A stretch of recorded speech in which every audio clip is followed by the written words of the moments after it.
Hello, hello, hello. It is me, your True Heel Phenom SP3. We are back once again with an exclusive interview, Tru Heels BTR, Between the Ropes. This time I am with a young lady that will eat you alive, the Alive. cannibal. She is the cannibal, Savannah Evans. What's going on? Hey, hello. How are you? I'm doing great. I'm doing great. Thank you for joining us on Tru Heels BTR. How's everything going with you? Good. Well, thanks for having me. I'm just kind of hanging out, you know what I mean? Happy to be on the show. Well, I'm glad to have you. For everyone watching on YouTube, give this video a thumbs up. Share this video with all your wrestling fans, friends, and family. Of course, if you are new to Tru Heel Heat, you could push the subscribe button and, of course, push the bell to always get notified for all the great content right here on Tru Heel Heat. So we are together, Savannah, because we have a big event coming up. Battle Club Pro, may the franchise reign, the return of Battle Club Pro. So I want to talk about that first of all. What does Battle Club Pro mean to you, and how important is this event? You know, the first event in well over a year due to this whole global pandemic. Battle Club Pro return. So what is your thoughts on your feelings going into this event?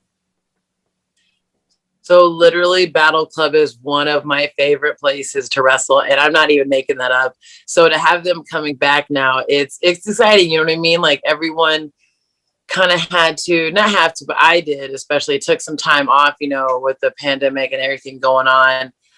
So to come back and to come back at Battle Club, it's just, it's amazing. Like they're one of the places that really they saw me and they gave me opportunities, and so I'll always be grateful for that. But yeah, like I always love going up there and working. So I'm excited for this. Absolutely. And you are one of the 16 involved in this huge tournament for the franchise heavyweight championship. What would it mean to you to become the first female franchise champion, and the legacy of this title with Anthony Bowens being the first champion? He's moved on as a member of the Acclaim in AEW. So what would it mean for you to get that prize? Oh, no words. Like, first of all, like you said, like Anthony Bowens, held it. And I think, once he did have his success, people did wonder, okay, well, what's going to happen with the title? So I think it's a great opportunity for, like you said, the 16 people to be crowned as the new champion. To me, that it would mean, this sounds corny, it would mean the world. You know what I mean? Like I said, they're a place that gave me so many opportunities and, put their faith in me. So to be the champion there would, I mean, I guess that would just be the top for me, like bringing everything full circle. So I know right now we don't know exactly where you're gonna be as far as the tournament, but who Mm-hmm. would you say do you have your eye on out of the field that has been laid out so far? Who do you think is gonna be Oh your my biggest goodness. challenge? Oh my goodness. They haven't even announced everybody yet, have they? I Or is think it they they have all officially have. 16? Yes, they officially announced the 16th, who is O'Shea Edwards. He's going to be in a four-way with Yaya, Cyril, and Darius Carter. So that's going to be one of the first of the four-way. So you're going to be in a four-way in the first round, but you have 15 other people in this tournament. Who do Mhm. you say is going to be your biggest challenge? Yeah, I remember seeing that match announced, but I was like, is that one still part of the tournament bracket or Yes. not? Yeah, we got the announcement exclusively on Tru Heel Okay. Heat that it's going to be four-ways in the first round. So you have to prepare Ooh. yourself for that. Yeah. You have to prepare yourself for that, and then when you move on, I believe it's going to be a single elimination tournament. Okay. Yeah. Well, first of all, with that match, I was gonna say, man, who's the biggest threat out of that match? Like, who walks out of that? But there's some heavy hitters in that match. Oh man, like Yaya's a favorite. You never want to count out Oshie Edwards. So man, shoot, I would have to say probably the winner of that match. I think tough competitor, someone to beat essentially. Absolutely. And there's going to be a bunch of people for you to be a lot of competition in the tournament. But like I said, you're trying to make history, become the first female franchise heavyweight champion, but you're known for making history. You've even been a part of one of the rare like all female black groups in professional wrestling with Devin Nicole as well as the Big Swole. How did that mean to you, like being a part of such a historic group? Because we've had other African American women in groups before, but never Mhm. three African American women together and making such an impact. So what did that mean for you? I think at the time, and this was maybe probably 2016, 2017. I think at the time I think I didn't realize I knew how big it was, but I think it's now afterwards we're realizing like exactly how big that was. I was, just excited to be out there with my friends, having fun. But you're right, we were making history where it's not very common that you see, all black female groups.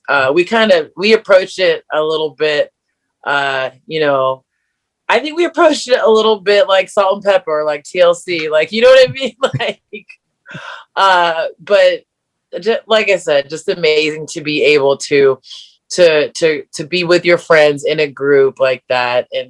And the one thing that I always mention is I wish we could have taken it like more places. We were essentially a group within Queens of Combat, the all-female company. But imagine if we would have stayed a group and gone to different companies, and I don't know. It's fun to think back on those times though. Yeah, but you've also made appearances on Big Swole's new home of AEW. But I marked out myself when I saw you on Dark with Kaylin King coming out tag team action against Ivelisse and Diamante. You've been in there with the best of AEW. So how was that experience, especially during such a stressful time? I must admit, during the whole pandemic. How did it mean to be on there and get an opportunity? Yeah, like you said, first of all, it's different because of the pandemic. So they have, all the safety protocols in place, because, like health is key. They want to make sure that we're safe first. So there's that, whole thing to deal with. But then to just be there and then to realize, oh, this is the tag match I'm in. I get to tag with Kylan King, who I have, had the opportunity to have a singles with and to work. We did some cosplay wrestling a while back together.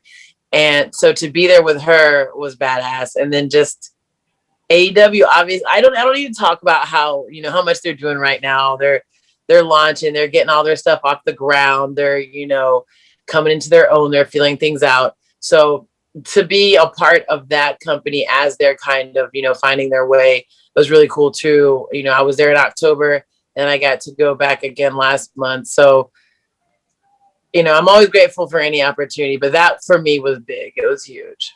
Absolutely. I am one person. I would love to see you and Big Swole team up in AEW. Yes. There's a lot of ladies. We've been seeing Sheeta and Tay team up together. Bunny's been out there with Penelope Ford. We can get you two out there. You guys should have been in the tournament, in my opinion. That would have been my gosh, the tag tournament. Yes. That would have been awesome, in my opinion. So yeah. You're very young in your career, though, even though, we talked about so much that you've kind of been through already. How did you kind of get into becoming a professional wrestler, and how did you discover this crazy world? Well, discovering it, I guess I was like, I don't know. It was probably like late 97, 98, around that time. And my dad was watching wrestling and he wanted me to come sit down and watch it with him. I think I sat down for 2 seconds and I was like, oh, this is what we're watching. And I got up and I left, you know what I mean? It didn't really strike me as anything to whatever. But then I would say some months later, we were at my grandfather's house and like he and my uncles and my dad were watching, I guess it was Nitro. It was something, Thunder Nitro, something. And that's when I kind of sat down and watched it because it was the group of them watching. I was like, oh, this must be cool. They're all kind of, taking interest in it. And I feel like I remember Disco Inferno, and I don't think it was the same match. And then, whatever. And then I remember Booker T, and I was just like, what, like, what are we actually watching? But that kind of interested me. And then later, I did get into watching predominantly or strictly WWF, and I wanted to tune in every week and see what The Rock was doing. His name is always the one that I say when people are like, well, what got you into wrestling? I was really kind of interested in what he was doing every week. Obviously, he was a huge character. He had, all the charisma in the world, but it was just like, man, what's The Rock doing this week? I gotta watch. So that's kind of how I got started watching wrestling. I think I always kind of wanted to do it, but I wasn't sure really how you go about doing it, or if it's really like a thing that just anyone can do. But I always had an interest in kind of trying it. And then I started college, and my parents were like, hey, just finish college and then you can whatever you want to do. So I begrudgingly went through college for way longer than it should have been. And then I finally checked out. By then my family had moved back to Charlotte, which is where I was born. And I was just looking around at schools, and I was like, hey, there's a school literally 20 minutes from us. The High Spots Training School. I went there, checked it out. At the time it was George South, who was still there. And then also leading classes was Caleb Conley. And then later on down the road, Cedric Alexander was running classes for a bit. But I kind of showed up, and they're like, oh, you have to watch. So the first night I just kind of like watched them train. I was like, okay, like I see this and stuff, but I want to do this. And literally the rest is just history. Like, I showed up every week to every training class. They at the time they kind of offered advanced training classes. It was an extra day essentially. And I would even show up there, and I was like, is it cool if I'm here? And they're like, yeah, just come, just train. It's whatever. So that's kind of how that started. And of course I credit the High Spot Training School with literally everything that I've learned. So yeah. And you have quite the names that have trained you. What type of like pressure was that with like George South, with all the great names, like you said, Cedric Alexander, Caleb Conley? I know Matt Hardy credits him for a lot of his training as well. So to have those type of like names under George South, what type of pressure is that for you? I think it was more than anything, it was like inspiring. You know what I mean? Like, I'm learning from these guys, and they're getting their foot in the door places, and they're doing stuff. And obviously George has done stuff for decades. So it for me, I think it was inspiring. It was like, okay, well, let me do them proud. Let me, prove that I can, hang in here and do this. So that's how I kind of looked at it. You know what I mean? Like it pushed me to be better. That's great. And speaking of inspiring, you just talked about you being a fan of professional wrestling as well as a professional wrestler. How about, we just recently saw the first ever 2 African-American females in the main event of WrestleMania with Sasha Banks and Bianca Belair. How did that like inspire you? And what was type of like feelings did you have with seeing that and seeing them achieve that goal? First of all, it's like, wow, is this really the first time? You know what I mean? Like, It's the year 2021. But, when you get down to it, of course it's inspiring. You know what I mean? Just like, we've never had this before on this type of a stage here, or there at WWE. And I just thought it was amazing. Like, the opening, of course, Bianca's face when she, that clip, I think, it gets us, and it means a lot. And I think it's going to mean a lot for a long time, that they were the first. Yeah, not only just 2 African-American women, 2 people of color going in the main event of WrestleMania. And like you said, wow, we're in 2021, and this is the first time, but it's great to have it and have females do it as well. It just means a lot more. But that was to get your mind thinking like a wrestling fan, because I told you before we started recording that I was going to ask you some questions, because this is Tru Heel Heat. So we like to ask questions about history of heels for you, in your experience, being a fan, being a professional wrestler. So who would you say, as a fan, as a professional wrestler, whether either time, was the best heel that you have ever seen? I think that's an unfair question. I put people on the spot here. You do. But going back, okay, everyone has their opinions on like the Attitude Era, but seeing as like that's the time period when I got into watching wrestling, I think it was fun to kind of get behind Stone Cold Steve Austin, you know. Yeah. But also when he was a heel, I love, you know, yes. So good too, like so good, so good. Like watching the A&E biography, I was mad because they didn't focus more on him being a heel with Bret Hart. That was just such great stuff. I agree. Austin is a very underrated heel. So now we're gonna ask you your best or most memorable heel moment where the fans absolutely hated something a wrestler has done or did in front of you. It could be an experience that you had where the fans just hated this person, but your greatest heel moment. My greatest heel moment. Yeah. Ooh. That's tough. You can think about it in history. The first thing that comes to your mind. I don't know. I kind of think the style that I work, even when I am being a heel, the crowd kind of gets behind it. You know what I mean? Because it's like, whoa. That's tough. I really have to think about that. Yeah, you're a true badass. Like I've seen you in the hero, and yeah, I agree with you. Like people just get behind you because you do cool things in the ring. So we'll take it away from you, just in general, something that you've seen as a fan or as a professional wrestler. What's the greatest heel moment? I don't know about great heel moment, but this was a moment that I laughed so hard at. I don't even want to get it wrong, like who it was, but it was a New Japan show when they came to the States, pre-COVID, like maybe 2019, I guess. Yeah. I don't even want to get it wrong who was in the, I know,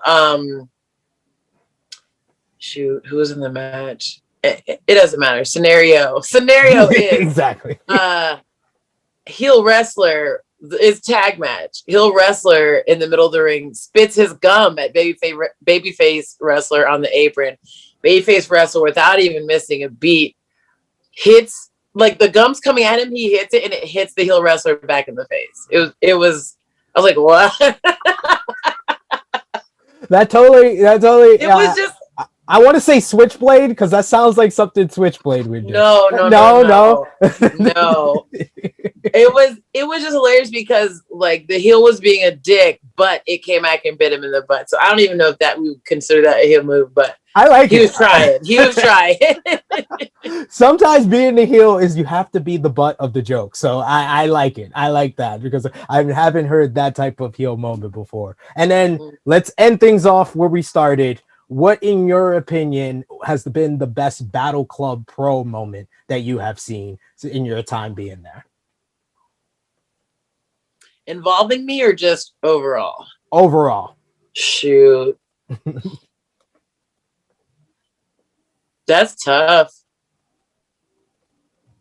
I think it's any time that Big Time Ya does an outside dive. I agree with you.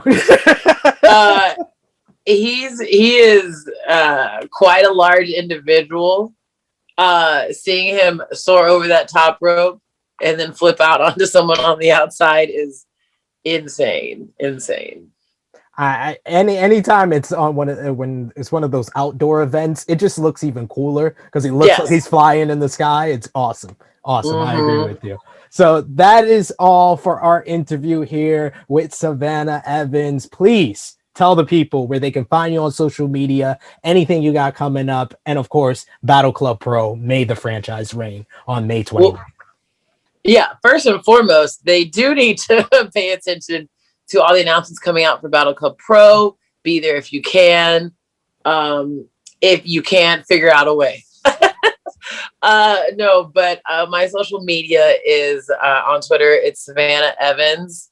the letter N and the letter V, because just Savannah Evans is taken. So I don't know who I have to talk to about that, but Gotta pay. yeah, that's me on Twitter. I tweet sometimes. I'm not a huge tweeter. I'm trying to get better at it. Instagram is Savannah Evs. Also Facebook, Savannah Evs, because Savannah Evans is taken there too. Wow. I just came to the party too late, I guess. You know, sorry. The real Savannah Evans out there is like, no, you can't have my name. I also just opened my Big Cartel store. So if you would like to buy some shirts, some 8x10s, that's where you can find it. SavannahEvans.BigCartel.com. You know, the link. Upcoming shows. I have IWE in Georgia, May 22nd, I believe is the date. The Saturday before that, I have PWX in Rock Hill, South Carolina. Next Saturday, I have the Lance Lude benefit show, The Ducks Fly Together, over here in North Carolina. So just a few things coming out now that things are kind of opening back up. My schedule will pick up a little bit more. I got my first vaccine this week on Tuesday, so you know things will get rolling soon. But I always appreciate people following me, showing interest in me. You know, just keep up. I would say Instagram's maybe the best place to follow me, but just check all three. And especially Big Cartel. Go over there, support Savannah. She was great on Tru Heels BTR Between the Ropes. Thank you so much for joining us. And everyone watching, you can find Savannah Evans in the Field of 16 on Battle Club Pro. May the franchise reign on May 29th. 2 shows in Richfield Park, New Jersey. So you can go to one, you can go to both, or you can go to titlematchnetwork.com and you can view it. Joe Kim Morales will keep you updated, as well as Battle Club Pro on social media, on if you can watch it live or when you can watch it on demand. So please support Battle Club Pro and support Savannah Evans. So thank you so much for being on Tru Heels BTR. For everyone watching, give this video a thumbs up. Share this video with all your wrestling fans, friends, and family. Go out of your way and support Savannah Evans. And of course, it is me, your Tru Heel Phenom, SP3. This has been Tru Heels BTR with Savannah Evans. We are signing off until next time.